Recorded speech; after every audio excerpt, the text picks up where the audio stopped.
एक लड़की जिसकी उम्र 21 वर्ष होती है, वह अपने पिता को खाना देने के बाद पिता के बिस्तर पर ही लेट जाती है। जब उसका पिता उससे कहता है कि बेटी आज तुम मेरे बिस्तर पर क्यों लेट रही हो, अपने बिस्तर पर जाओ। तो वह लड़की कहती है, पिताजी आज मुझे घर में थोड़ा डर लग रहा है और कुछ अजीब सा लग रहा है, इसलिए मैं आज आपके ही पास सो जाती हूँ। अब वह दोनों बाप बेटी उस बिस्तर पर सो जाते हैं। धीरे-धीरे जब रात होती है तो रात होने में दोनों बाप-बेटी नहीं रहते, वो दोनों पति-पत्नी जैसा व्यवहार कर लेता है। आखिर ऐसा क्या होता है जो दोनों इस तरह का व्यवहार करने लगे थे? इस घटना की पूरी जानकारी लेने के लिए, पूरी सच्चाई जानने के लिए वीडियो में अंत तक बने रहिए। वीडियो को लाइक कीजिए, चैनल को सब्सक्राइब कीजिए ताकि मेरा हौसला बढ़ता रहे। नमस्कार दोस्तों, स्वागत है आपका हमारे आज के यूट्यूब चैनल में। आज जो सच्ची घटना हम आपको बताने जा रहे हैं, मध्य प्रदेश के जिले सागर की एक घटना है, जहां पर एक श्यामलाल नाम का एक व्यक्ति होता है, जिसकी उम्र 45-46 वर्ष की होती है। उसके परिवार में उसकी 3 बच्चे होते हैं। बड़ी बेटी जिसकी उम्र 20-21 वर्ष की होती है, छोटी बेटी की उम्र 16 साल की होती है और छोटे बेटे की उम्र 13 साल की होती है।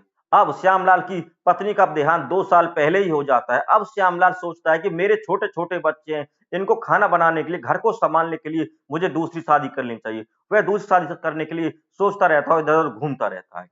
लेकिन अभी उसकी दूसरी शादी नहीं होती है। उसकी जो बड़ी बेटी होती है, वह स्कूल की पढ़ाई पूरी करके कॉलेज में चली जाती है और कॉलेज में एक दिन वो अपनी सहेली से बातें करती रहती है कि मेरा पिता दूसरी शादी करना चाहता है और हमारे लिए दूसरी माँ लाना चाहता है। तो वह लड़की कहती है कि तुम्हारा पिता तुम्हारे लिए कोई दूसरी माँ नहीं ला रहा, उसे अपने बच्चों से कोई मतलब नहीं है और ना ही उसी माँ से मतलब है। तुम्हारे पिता को तो अपने लिए अय्याशी करने के लिए दूसरी औरत लेके आ रहा है। अभी उसका मन नहीं भरा है। अब वह लड़की दोनों सहेली आपस में बातचीत करती रहती है। तो फिर वह सहेली फिर उस लड़की से कहती है, अगर तुम बुरा ना मानो और एक बात मैं कहूँ उसे करो, तो तुम्हारा सारा काम ही पूरा हो जाएगा। तो वह बताती है कि तुम अपनी पिता के साथ ऐसे व्यवहार करो जैसे तुम्हारी माँ व्यवहार करती है। तुम अपने पिता के साथ एक उसकी अपनी माँ की तरह रहो, जैसे तुम्हारा पिता तुम्हारी माँ के साथ रहता है, इस तरह रहो। अब वह लड़की जो है कॉलेज से घर जाती है और घर जाने के बाद शाम को अपने पिता को जब खाना देती है, तो खाना देने के बाद उसके बिस्तर पर ही लेट जाती है और जब वह उसके बिस्तर पर लेट जाती है, तो पिता कहता है कि बेटी आज तुम मेरे बिस्तर पर क्यों लेट रही हो? अपने बिस्तर पर जाओ। उसके 2 छोटे भाई-बहन होते हैं, वे अपने बिस्तर पर अलग कमरे में सो जाते हैं और वह लड़की पिता के बिस्तर पर लेट जाती है। जब पिता उससे कहता है कि तुम मेरे बिस्तर पर क्यों लेटी हो? तो वह लड़की कहती है कि पिताजी आज मुझे घर में थोड़ा डर लग रहा है और कुछ अजीब-सा लग रहा है, इसलिए मैं चाहती हूँ कि मैं आज आपके पास सो जाऊँ। अगर माँ होती तो मैं माँ के पास सोती, अब माँ नहीं है तो मैं आपके पास ही सो जाती हूँ। अब वह अपनी बेटियों से, बच्चों से बहुत प्यार करता था। वह अपनी बेटी से कुछ नहीं कहता है, तो कोई बात नहीं बेटी तुम सो जाओ। तो वह अपनी बड़ी बेटी को अपने पास सुला लेता है।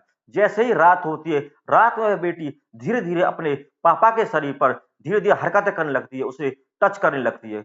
अब वह जो बाप होता है, वह भी अपनी बेटी की इन हरकतों को देखकर हैरान हो जाता है, उसके पैरों तले ज़मीन खिसक जाती है और उसकी बेटी उसके साथ ऐसा क्या कर रही है। फिर वह अपने पापा से कहती है कि पापा मुझे मुझे बहुत डर लग रहा था इसलिए मैं आपके पास सोई। अब जो है मैं शादी के योग्य हूँ, मैं शादी जैसी हरकत आपके साथ करना चाहती हूँ। मुझे शादी की आवश्यकता है और वह अपने पिता के अंगों को सहलाने लगती है।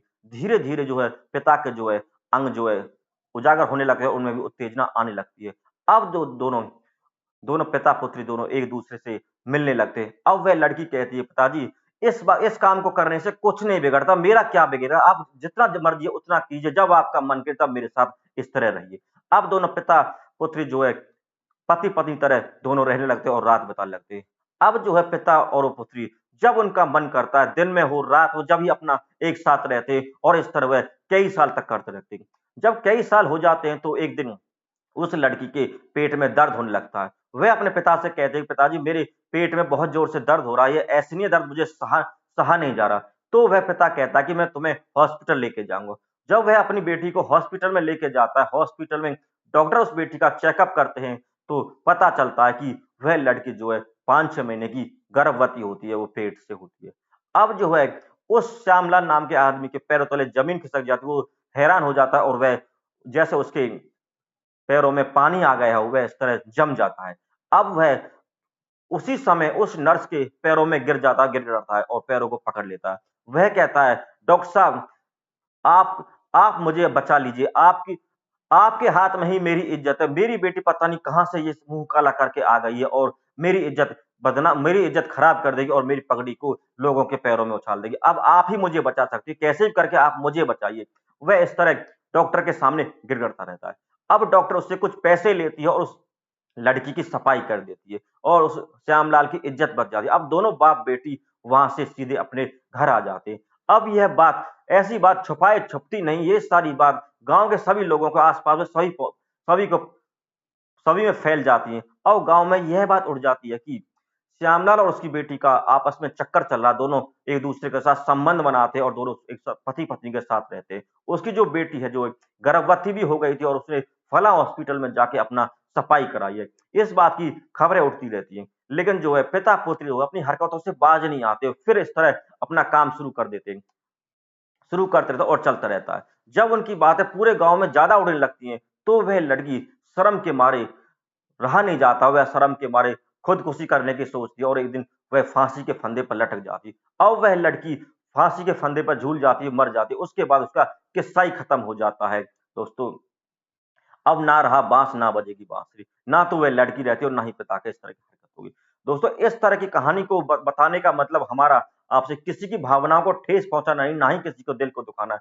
हमें केवल आपको सचेत करने के लिए हमने आपको यह कहानी बताई है। आज के समय में कोई रिश्ता पवित्र नहीं रहा, किसी भी रिश्ते पर हम भरोसा नहीं कर सकते, चाहे कोई भी रिश्ता हो। मैं किसी रिश्ते का नाम नहीं लेना चाहता हूँ। हमें अपने घर परिवार में सदैव ध्यान रखना चाहिए और किसी बात की अनहोनी ना हो जाए, इस तरह हमें अपने परिवार में अच्छे से ध्यान रखना चाहिए।